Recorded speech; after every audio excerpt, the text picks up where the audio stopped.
హిజ్బుల్లాను కంప్లీట్గా దెబ్బతీయడం, హిజ్బుల్లాను లేని లెబనాన్ను సృష్టిస్తామంటూ ప్రకటించేది. అందుకే హిజ్బుల్లా పైన భయంకరమైన మిసైల్ దాడులు, టాప్ హిజ్బుల్లా లీడర్షిప్ చంపేశారు. హిజ్బుల్లా ఫైటర్స్ పేజర్లు పేలిపోయాయి, వాకీ టాకీలు పేలిపోయాయి. ఆఖరికి లెబనాన్లోని దక్షిణ భూభాగంలోకి సదరన్ లెబనాన్లోని గ్రౌండ్ ఇన్వేషన్ కూడా ఇజ్రాయెల్ మొదలుపెట్టింది. అంటే లెబనాన్లో తిరిగి అక్కుపై చేసే విధంగా ఇజ్రాయెల్ వెళ్తోంది.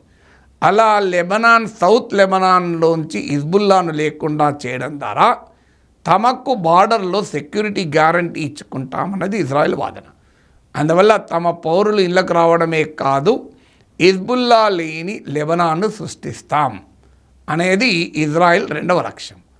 ఎందుకంటే అప్పటిదాకా హమస్ దాడి చేసేంత వరకు హమస్ వాయిలెన్స్ను, హిజ్బుల్లా వాయిలెంట్ అటాక్స్ను సెక్యూరిటీ న్యూసెన్స్గా మాత్రమే ఇజ్రాయెల్ భావించింది.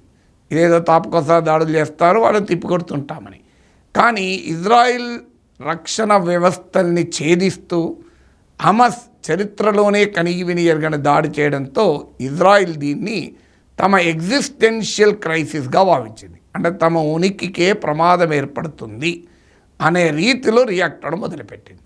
సో అలా హిజ్బుల్లా లేని లెబనాన్ను, హమస్ లేని పాలస్తీనాను సృష్టిస్తామని మొదలుపెట్టారు.